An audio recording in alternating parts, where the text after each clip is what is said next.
ومن يضلل فلا هادي له وأشهد أن لا إله إلا الله وحده لا شريك له وأشهد أن محمدا عبده ورسوله يا أيها الذين آمنوا اتقوا الله حق تقاته ولا تموتن إلا وأنتم مسلمون يا أيها الناس اتقوا ربكم الذي خلقكم من نفس واحدة وخلق منها زوجها وبث منهما رجالا كثيرا ونساء اتقوا الله الذي تساءلون به والأرحام إن الله كان عليكم رقيبا يا أيها الذين آمنوا اتقوا الله وقولوا قولا سديدا يصلح لكم أعمالكم ويغفر لكم ذنوبكم ومن يطع الله ورسوله فقد فاز فوزا عظيما أما بعد فإن أصدق الكلام كتاب الله وأحسن الهدي هدي محمد صلى الله عليه وسلم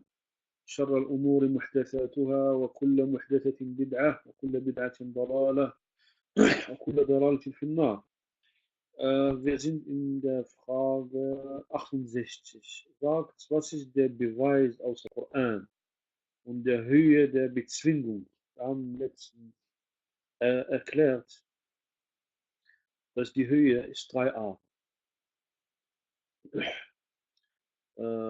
Und wer kann mir sagen, diese 3 Arten? Ich kann mir das nochmal sagen. Also die Höhe, ja, kannst du bitte? Also auf Arabisch ist Al-Ulu. Al-Ulu.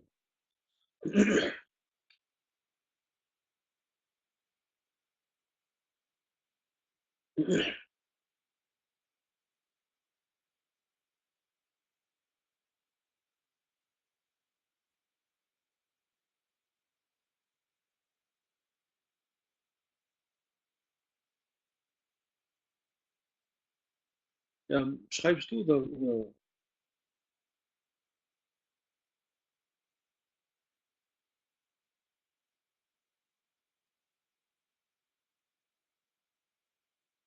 Über seinen Thron, Höhe der dazu ansehen.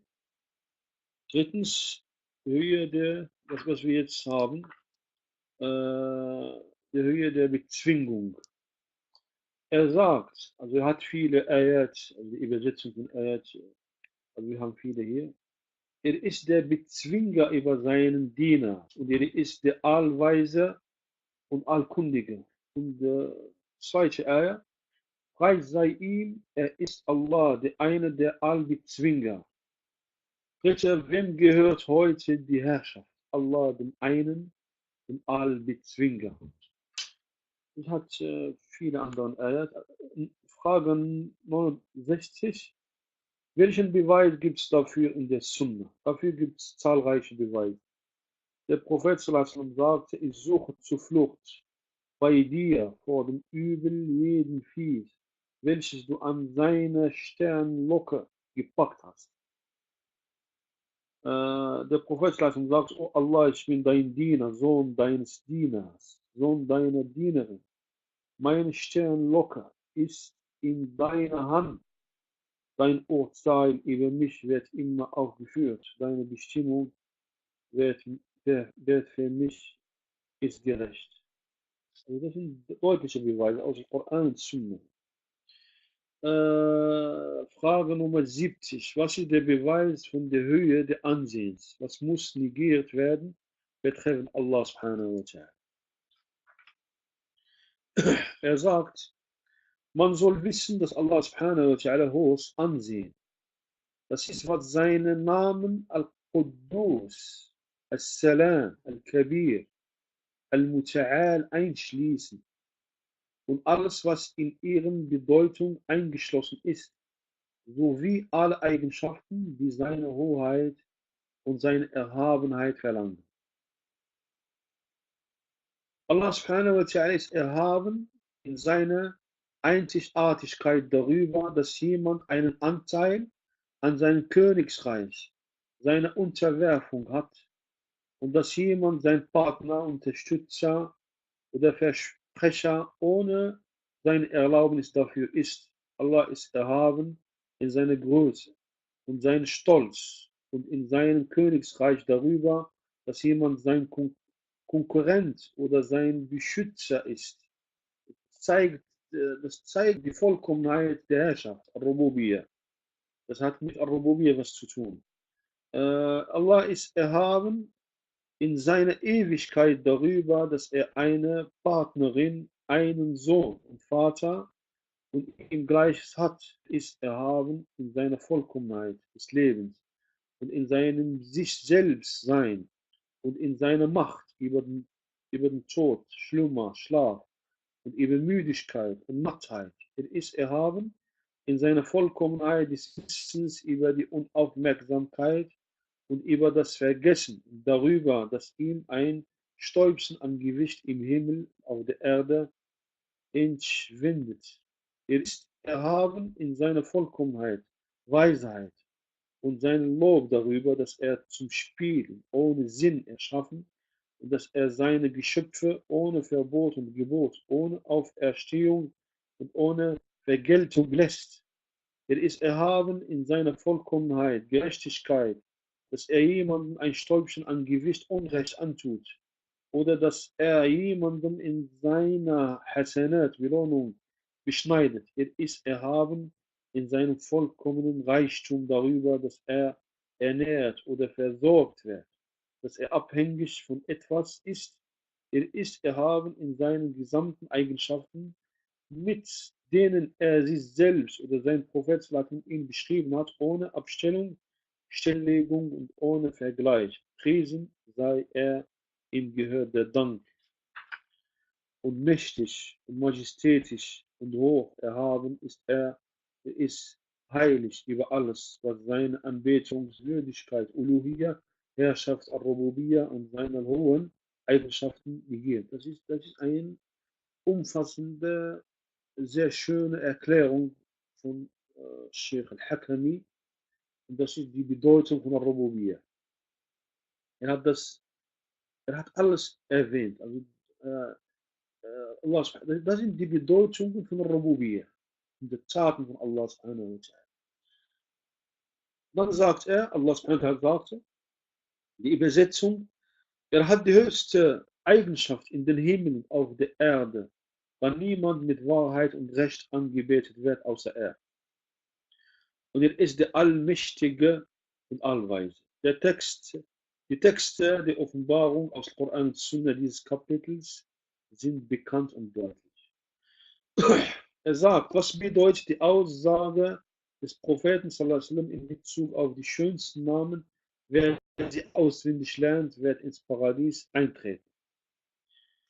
Die Aussage wurde mit verschiedenen Interpretationen erklärt. Davon erstmal, sie auswendig zu lernen, Allah subhanahu wa ta'ala mit ihnen zu bitten und loben. Zweitens, sind solche, die erlauben, nachzuahmen, wie Ar-Rahim, Al-Karim, damit der Diener diese Eigenschaft für sich übt. Drittens, sind jene, die speziell für Allah subhanahu wa ta'ala sind, wie Al-Jabbar, Al-Azim, Al-Mutakabbir. Also hier Al-Jabbar, Al-Jabbar bedeutet der Gewalthaber und Al-Azim der Allgewaltige und Al-Mutakabbir der Stolze. Der Diener darf diese Eigenschaft nicht haben. Das sind Spezialeigenschaften für Allah. Der Diener muss diese Eigenschaften bestätigen und sich ihnen unterwerfen, aber keine Eigenschaft darf von sich selbst aneignen. Das ist nicht sein Recht, das ist nicht das Recht von Diener. Der Diener ist, er hat keinen Besitz, er hat keinen Anteil an Schöpfung oder Rububiyya. Der Diener ist ein Geschöpf. Allah subhanahu wa ta'ala hat ihm diese Wohltat gegeben. Wenn die Eigenschaften die Bedeutung der Zusage versprechen, wie Al-Ghafur, Al-Shakur, Al-Ghafur stammt von vergeben, Al-Ufran, von vergeben. Also diese Stoff, Ghafara, dieser Verb, Das bedeutet zudecken, irgendwas verbergen, zudecken. Aber Allah subhanahu wa ta'ala, er deckt deine Sünden zu. Das ist die Bedeutung. Ghafur. Allah subhanahu wa ta'ala, er macht das nichtig, also er macht es, auch die Früchte der Sünden macht er weg. Das ist die Bedeutung von Al-Ghufran. Al-Ghafur, Al-Shakur, das kommt von Al-Shukr, Dankbarkeit. Al-Afu, auch wie, das ungefähr Bedeutung von Al-Ghufran. Afu, der vergibt. Al-Ra'uf, das ist auch Bedeutung von Barmherzigkeit. Al-Halim, الحليم الحلم Allah subhanahu wa ta'ala, er sieht viele Sünden, sieht viele Verbrechen. Und er gibt seine Diener noch Zeit zum Tauba. Al-Jawad, Jawad, das ist großzügig, Al-Karim auch einschließt. Dann soll man zu ihm eine Haltung einnehmen, indem man sich das wünscht und begehrt, was Allah subhanahu wa ta'ala hat. Den Namen gegenüber, von denen eine Drohung hervorgeht, wie Al-Aziz. Al-Aziz, das bedeutet Al-Izza, das ist die Vollkommenheit der, der, der Macht und Fähigkeit, die Vollkommenheit der Fähigkeit. Durch Intiqam, Inhaber des Rache, Shadidul Iqab, der Strenge im Bestrafen, der schnell abbrechende, Sari'ul Hisab, der schnell abbrechende, soll man eine Haltung von Furcht und Schrecken einnehmen. Das ist die Bedeutung der Anbetung gegenüber dieser Nameneigenschaft. Das ist, hat es sehr schön erklärt, das auf 3 aufgeteilt. Also nicht nur lernen, sondern mit diesem Namen Allah anbeten. Er sagt, das bedeutet, dass der Diener sie, das heißt die Nameneigenschaften bezeugt und ihnen er Recht gibt im Wissen und im Diener. Zum Beispiel, wer bezeugt, dass Allah subhanahu wa ta'ala hoch über seine Geschöpfe und über seinen Thron erhoben ist, sichtbarer als seine Geschöpfe und sein Wissen und seine Macht umfassend ist über seine Geschöpfe, umfassend ist über seine Geschöpfe und dieser ihm dient mit den Erfordernissen dieser einen Eigenschaft, dass sein Herz ein Samad hat, welches zu ihm hochreißt und mit ihm vertraulich spricht, erniedrigt stehen zwischen seinen Händen, wie das Stehen von einem demütigen Diener zwischen den Händen des allmächtigen Königs.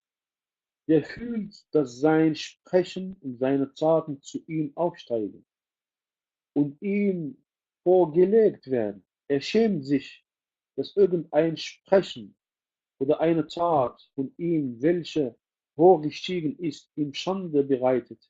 Hier wird er das Heruntersenden der Befehle und der göttlichen Urteile zu den Welten zu jeder Zeit mit allen Arten des Organisierens und Vorgehens, wie das Sterben lassen und die Belebung, wie die Würdigung und Entwürdigung, die Erhöhung und Erniedrigung, das Geben und das Nehmen, wie das Nehmen und das Geben von Glück und Unglück, das Aufeinander erfolgen der Tage zwischen den Menschen und so weiter. Erleben sowie andere Vorgehen von Allah subhanahu wa ta'ala in seinem Königsreich. Wie niemand vorgeht außer er. Das sind die Früchte, der Glauben an die Nameneigenschaften. Deshalb die Nameneigenschaften, die haben eine große Stellung im Islam. Also ein Drittel von dem Koran geht um Nameneigenschaften. Deshalb Surat al-Samad, قل هو الله أحد الله الصمد, Surat al-Ikhlas heißt al-Ikhlas, ist rein, spricht rein über Allah subhanahu wa ta'ala. Seine Urteile sind unabwendbar und geschehen gewiss.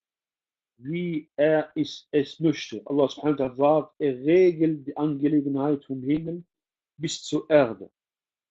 Hierauf steigt sie zu ihm auf einem Tag, dessen Maß 1000 Jahre nach eurer Berechnung sind. Wer diese Darstellung in vollem Maße im Wissen und in der Anbetung durchführt, ist unabhängig und reich durch seinen Herrn ebenso derjenige, der sein umfassendes Wissen, Hören, Sehen und Leben bezeugt. Allerdings werden diese Stufen nur die Vorausgehenden und die Allah nahestehenden bekommen. Das ist ein, das ist eine, wie soll ich das sagen? Das sind die Das ist eine höchste Stufe des Wissens, dieser Art. Das ist das Wissen. Das Wissen über Allah, das ist, äh, das ist edle Wissen. Wir wissen über Allah subhanahu wa ta'ala. Und du siehst, wie diese Aussagen, hat von Ibn al-Qayyim genommen. Sheikh al-Hakami hat diese Aussagen von al-Qayyim genommen. Ibn al-Qayyim hat ausführlich über das Wissen über Allah subhanahu wa ta'ala geredet. Er war Spezialist über diesen Bereich. Er hat viele feine Sachen geschrieben und hat wirklich Allah subhanahu wa ta'ala ihm Erfolg gegeben, über ihn subhanahu zu schreiben. Deshalb, Ibn Qayyim, als sein Sheikh gestorben ist, sein Sheikh Ibn Taymiyyah starb im Gefängnis, und er war mit ihm im Gefängnis, aber als sein Sheikh gestorben ist, sie haben ihn freigelassen. Er ist nach Mekka gegangen, dort hat viele Bücher von ihm geschrieben. Hat viele Bücher und hat eine reine Seele. Dieser Muqayyim, dieser Sheikh hat eine reine Seele. Also hat ein Buch, heißt Madarij al-Salikin. Er erklärte diese Ayah im Surat al-Fatiha, إياك نعبد وإياك نستعين. In 4 Bänden ist erklärt. 4 Bänden. Die Gelehrten haben gesagt, dass Muqayyim, als er das Buch erklärt hat, als er diese Ayah erklärt hat, إياك نعبد وإياك نستعين, seine Seele war sehr rein. Sehr rein. Das zeigt sich in seinen Worten, seinen Buchstaben, seinen Sätze, wie er das geschrieben hat. Und das ist alles Erfolg von Allah subhanahu wa ta'ala. Das ist das Wissen. Das ist das Wissen. Derjenige, der glaubt nicht, dass Allah über seine Geschöpfe ist, die sagen, Allah ist überall, wenn er bekommt nicht diese Bedeutung, das, was wir gelesen haben. Dass die Zeigen steigen hoch zu Allah, die Taten steigen hoch zu Allah. Und die Befehle kommen unten.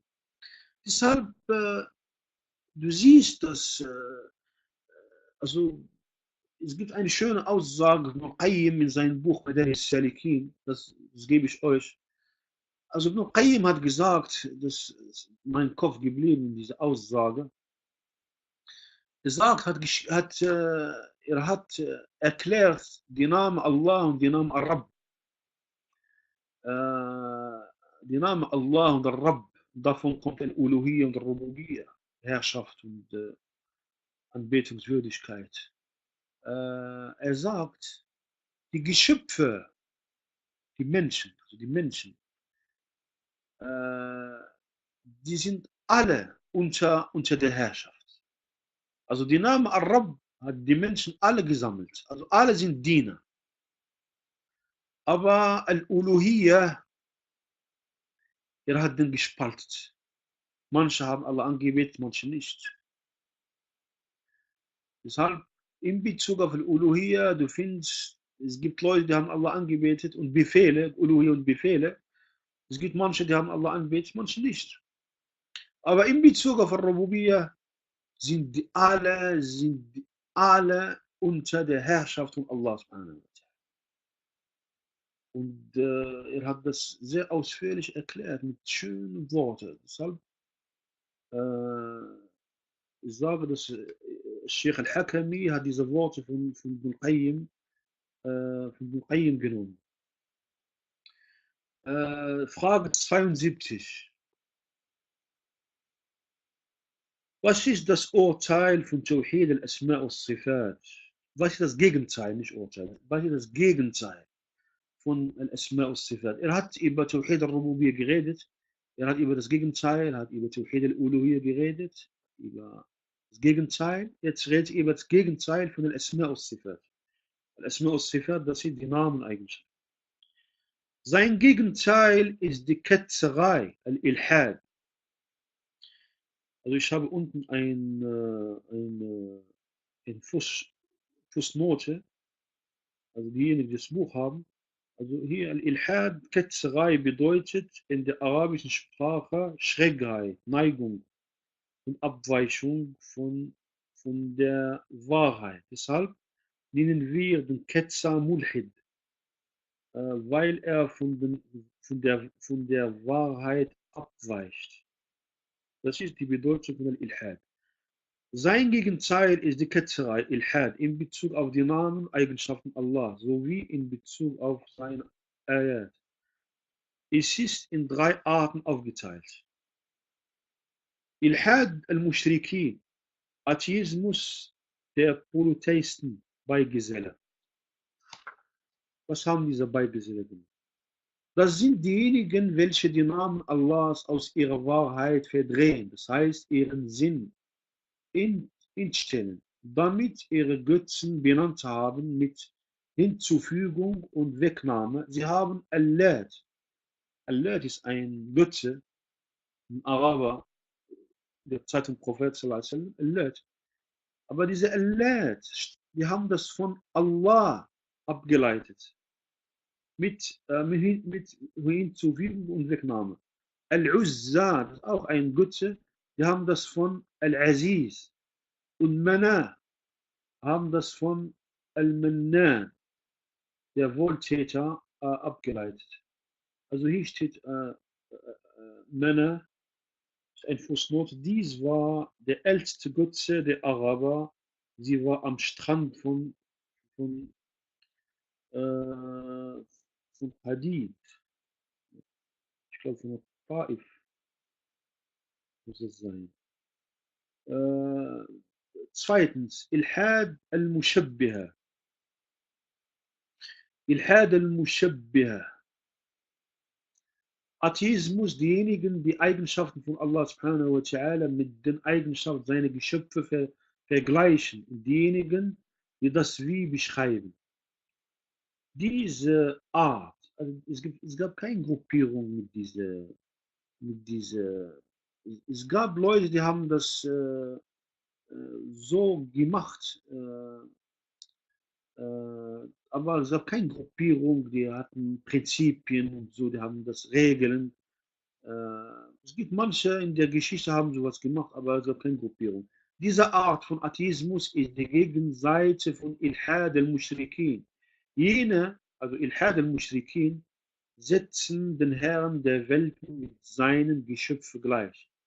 In diese Mushabbiha, diese Gruppe, diese Mushabbiha, stellen Allah subhanahu wa ta'ala auf denselben Rang wie das Wesen seiner Geschöpfe und verglichen ihn subhanahu wa ta'ala damit. Drittens, Ilhad, also diese Art findet man bei Rawafid, bei dieser Übertreibung von Schia, findet man diese Art. Ilhad al-Nufat, Mu'attila, Atheismus der Negierer, Absteller. Sie teilen sich in zwei Gruppen. Erfolgt mit oder ja, Salam. Folgt mir oder euer Kopf raucht schon.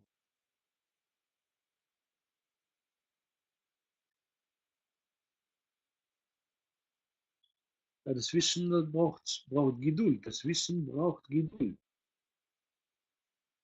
Ja, das ist nicht einfach. Das Wissen ist nicht einfach. So Art von Wissen ist nicht einfach. Aber egal, weil man muss nicht die Begriffe jetzt folgen. Muss man die Bedeutung.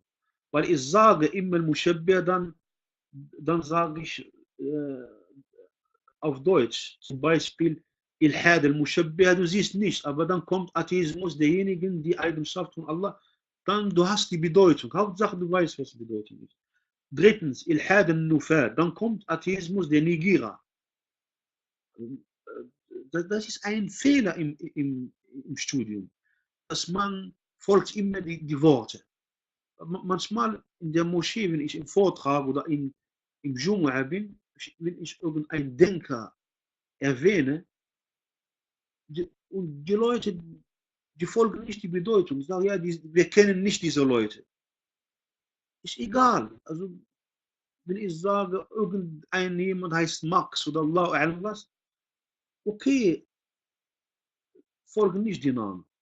Folgen, was er gesagt hat. Warum habe ich ihn erwähnt? Ich sage, ich habe ihn erwähnt für eine Bedeutung. Deshalb, wir sollen die Bedeutung folgen. Also, wenn wir sagen jetzt, Ilhad al-Nufad, Atheismus der Negierer, Absteller. Ja, das ist das Wichtigste auf Deutsch. Atheismus, den Negierer und Absteller. Sie teilen sich in zwei Gruppen. Jene, die die Ausdrücke der Namen von Allah subhanahu wa ta'ala bestätigen, also die bestätigen die Namen von Allah subhanahu wa ta'ala, aber die vollkommenen Eigenschaften, die darin enthalten, sind negierten. Es gibt eine Gruppe, heißt Al-Mu'tazila. Die sagen, Allah ist der Allweise, aber ich sage, wir können nicht sagen, dass er besitzt die Eigenschaft der Weisheit. Allah ist der Allhörende, aber wir können nicht sagen, dass Allah hört, dass Allah besitzt diese Eigenschaft. Deshalb die negieren diese Eigenschaften. Er erklärt das. Negierten. Daher sagen sie Ar-Rahman, Ar-Rahim ohne Rahman, Al-Alim ohne Wissen. Das kommt im nächsten, also wenn wir das Buch fertig, es kommt Al-Aqid al-Tahawiyya, dann erklären wir, warum sagen sie das? Warum negieren sie die Eigenschaft? Was ist die Basis von dieser Sache? Jetzt, das ist nicht wichtig jetzt. Jetzt nur, wir wissen, welche Arten von Atheismus gibt in Bezug auf Nameneigenschaften. Das ist unser Ziel jetzt. Al-Rahim, ohne Rahma. Al-Alim, die Allwissende, ohne Wissen. Al-Sami', die Allhörende, ohne Hören. Al-Basir, die Allsehende, ohne Sehen. Qadir, ohne Macht und so weiter. Bei allen Namen Allah subhanahu wa ta'ala. Zweitens, jene, die die allgemeine Negation der Namen Allah subhanahu wa ta'ala deklarieren und was sie enthalten. Das sind die Übertreiber, heißen Al-Jahmiyya sind das. Eine Gruppierung heißt Al-Jahmiyya. Sie beschreiben ihn, subhanahu, wie die pure Nichtigkeit. Ohne Namen, ohne Eigenschaften. Gepriesen sei Allah und erhaben ist er darüber, was die Unrechttuenden und undankbaren Atheisten sagen. Allah subhanahu wa ta'ala sagte in der Übersetzung, er, der Herr der Himmel und der Erde und dessen, was dazwischen ist, so diene ihm und sei beharrlich in seinem Dienst. Weißt du etwa einen, der Kennzeichen gleich den seinen besäße? Nichts ist ihm gleich und ist der Allhörende und Allsehende. Ja, manche von ihnen, also Mu'tazila sagen, Allah ist vollkommen. Allah ist vollkommen. Die sagen, wir wollen die Vollkommenheit machen. Wir wollen Allah mit Vollkommenheit beschreiben. Aber wenn wir sagen, Allah besitzt die Eigenschaft der Weisheit, wir vergleichen ihn mit seinem Geschöpf. Diese Ayah, nichts ist ihm gleich, weist ihre Aussagen zurück. Allah sagt, nichts ist ihm gleich. Und dann sagt er, und er ist der Allhörende und Allsehende. Wir stellen die Namen fest mit Eigenschaften, aber nichts ist ihm gleich. Das ist die Regel. Er weiß, was vor ihnen und was hinter ihnen liegt. Sie aber umfassen es nicht mit ihrem Wissen. Die Frage 73. Sind alle Arten von Tawhid, der Einzigkeit Allahs, voneinander abhängig? Das ist sehr wichtig. Das ist eine wichtige Sache. Wichtige Frage ist das.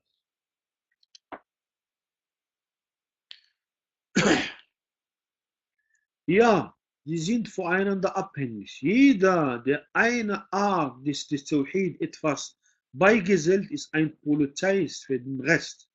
Zum Beispiel Bittgebete, um etwas bitten, was nur Allah subhanahu wa ta'ala ermöglichen kann, an jemand anderen zu richten als Allah subhanahu wa ta'ala. Diese Bittgebete sind Ibadah, Anbetung. Und sogar der Kern der Ibadah. Das Hinwenden der Ibadah an jemand oder etwas außer Allah subhanahu ist Schirk. Ist Schirk in Al-Uluhiyya, weil es Anbetung ist. Welche Kategorie von Schirk? Al-Uluhiyya. Das Stellen einer Bitte für das Erbringen von Gutem oder Verhindern von Schlechtem an jemand oder etwas außer Allah subhanahu wa ta'ala mit der Gewissheit, dass derjenige oder es fähig ist, die Bitte zu erfüllen, ist Schirk in Ar-Rububiyyah, in der Herrschaft. Weil geglaubt wird, dass sie mit Allah subhanahu wa ta'ala in seinem Königsreich Verwalter sind. Außerdem wird die Bitte an jemand oder etwas gestellt außer Allah subhanahu wa ta'ala, von dem geglaubt wird, dass sie von weit und nah zu jeder Zeit und in jedem Ort hören. Dies wird von ihnen deklariert. Und es nennt sich Schirk in al-Asma' al-Sifat, in Nameneigenschaften. Dadurch, also das Ergebnis, dadurch wird dem Angebeteten ein umfassendes, nicht eingeschränktes Hören von Allah, von allem, nah und weit zugeschrieben. Dieser Schirk resultiert in dem Polytheismus des Tawhid al-Rububiyyah und Tawhid al-Asma' al-Sifat. Also es gibt ein, es gibt eine notwendige Beziehung zwischen den drei Arten. Deshalb, Tawhid ist eins. Tawhid ist eins. Eine bezieht sich auf andere. Versteht ihr diese Frage?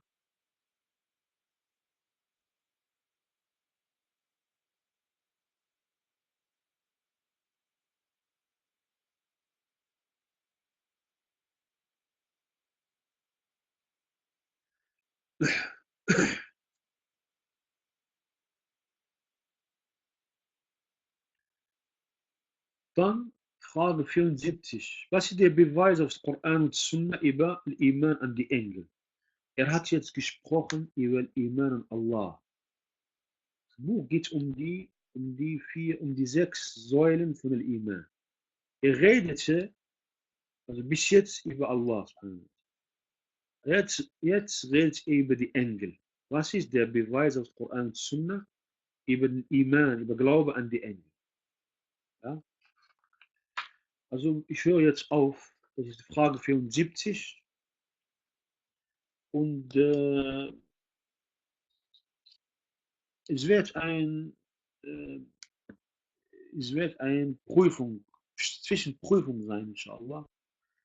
Äh, Erste Woche von Juni, von Januar. Januar. Noch Zeit. Deshalb, ihr habt noch Zeit. So, ihr habt noch eine Woche im November und 4 Wochen im Dezember. So alles normal zu, zu lernen. Ihr habt Zeit. Wir wird eine Zwischenprüfung, inshallah. Und dann Ende Februar wird eine Abschlussprüfung. Dann geht es, inshallah, im nächsten Semester, inshallah. Habt ihr Fragen? Also bis, also bis nächste Halaqa. Also wir lernen noch. Also wir lernen noch. Ich sage euch bis wann, inshallah. Ungefähr wird es bis 80 oder so. Tag 80 oder mehr. Oder ein bisschen mehr. Habt ihr Fragen?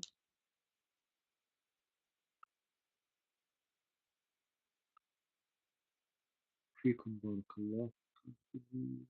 Begriffe im Schirk. Okay. Also was für die drei? Du meinst von Ilhad oder? Was hast du genau nicht verstanden? Ja, das war zu viel. Was hast du genau nicht verstanden?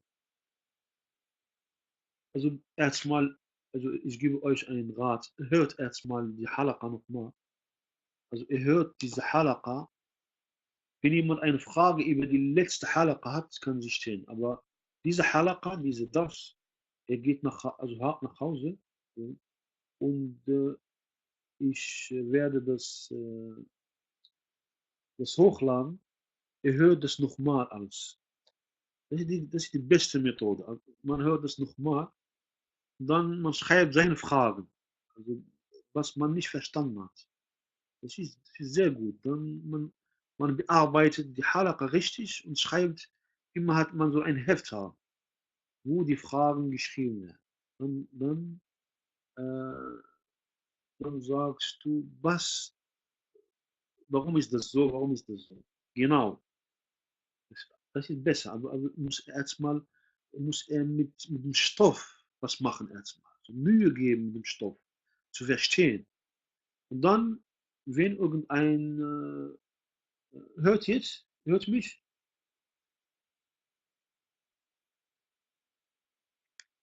also die Begriffe auf Arabisch, das ist,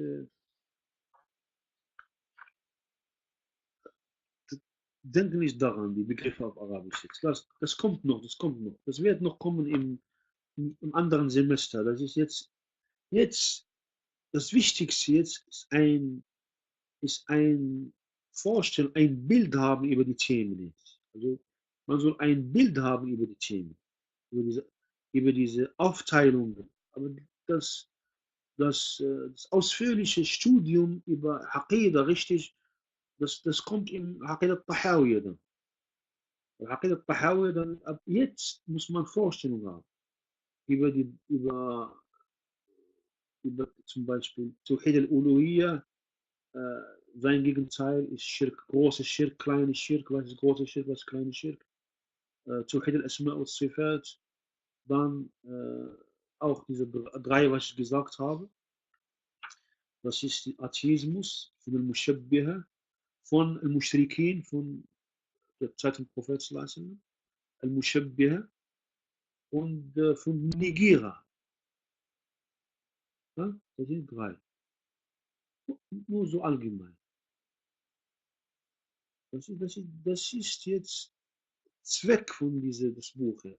Zweck. Also, inshallah, wir beenden unsere Halaqa. Wir treffen uns, inshallah, am Donnerstag im Hadith. Aber gibt ihr Mühe im Studium. Ihr müsst was machen. Muss wirklich was machen. Aber wenn man jetzt kommt und hört und dann nächstes Mal kommt, du schaffst nicht, du schaffst es nicht. Du wirst es nicht schaffen. Du wirst nur wenig im Kopf behalten. Aber wenn du nicht studierst, was wir dort studieren, ich gebe dir nur 30%. Die anderen 70% ist deine Arbeit. Da musst du zu Hause musst du was machen, musst du schreiben, musst du hören, versuchen, nachdenken. Das ist 70%. Du kannst das schaffen, die 70%. Aber ich erkläre dir, deshalb muss man Mühe geben, muss man viel machen. Zu Hause muss man lernen. Das ist sehr wichtig. Auch im Hadith auch. Weil wenn ein Jahr vorbei ist, du fühlst, dass du was gemacht hast. Du fühlst, dass du bist verändert. Du bist nicht mehr derjenige von letztes Jahr. Oder nach 6 Monaten, du fühlst, du hast was gelernt, du hast was verstanden. Ja, du hast was gemacht. Ist nicht immer, der Mensch bleibt immer dasselbe, immer dieselben Stelle. Nein, ich muss vorankommen. Aber wie komme ich voran? Ich muss die Themen verstehen. Ich muss die Themen verstehen und schreiben und hören. Mit Fleiß. Das ist Ibadah, ist das. Ibadah, oder? Das ist Ibadah, ist das. Und es gibt einen Kampf gegen die Seele und Shaitan. Shaitan, der will nur, dass du unwissend bleibst. Und das ist, aber man soll auch Dua machen. Bitte Allah um Hilfe. Allah subhanahu wa ta'ala dieses Wissen dass du das Wissen liebst. Wenn du das Wissen liebst, dann wirst du viel geben. Sonst, das ist das Problem. Ich kenne also in der Geschichte oder wo ich studiert habe, du findest viele Studenten, die gehen nur von einem Sheikh zu anderen. Die kommen zu einem Sheikh hier und die sagt, ja, der Sheikh gefällt mir nicht. Er nimmt seine Sachen, geht woanders. Er geht dort, bleibt 3 Monate, sagt, ja, gefällt mir nicht. Ja, er findet irgendwas, dann geht er. Aber derjenige, der weiß, er sitzt und weiß die Stärke von diesem Sheikh und er nimmt von ihm. Er bleibt geduldig, bis er das Wissen von ihm nimmt. Und dann geht er woanders. Früher so war das. Also so war das. Und das braucht Zeit. Das braucht Zeit. Und ich habe auch gesehen, dass Allah gibt Erfolg. Nicht jeder liebt das Wissen. Nicht jeder. Auch in dieser Madrasa auch. Ich merke manchmal, es gibt manche, wenn sie die Prüfung schreiben, ich weiß, die sind sehr gut. Und Allah hat ihnen ein gutes Verständnis gegeben. Und wenn sie wirklich geduldig bleiben, die werden das Wissen verstehen. Und die anderen, die haben kein Geduld. 1, 2 Monate hören auf, oder 3, 4 oder ein Semester, dann hören sie auf. Deshalb muss man Geduld haben.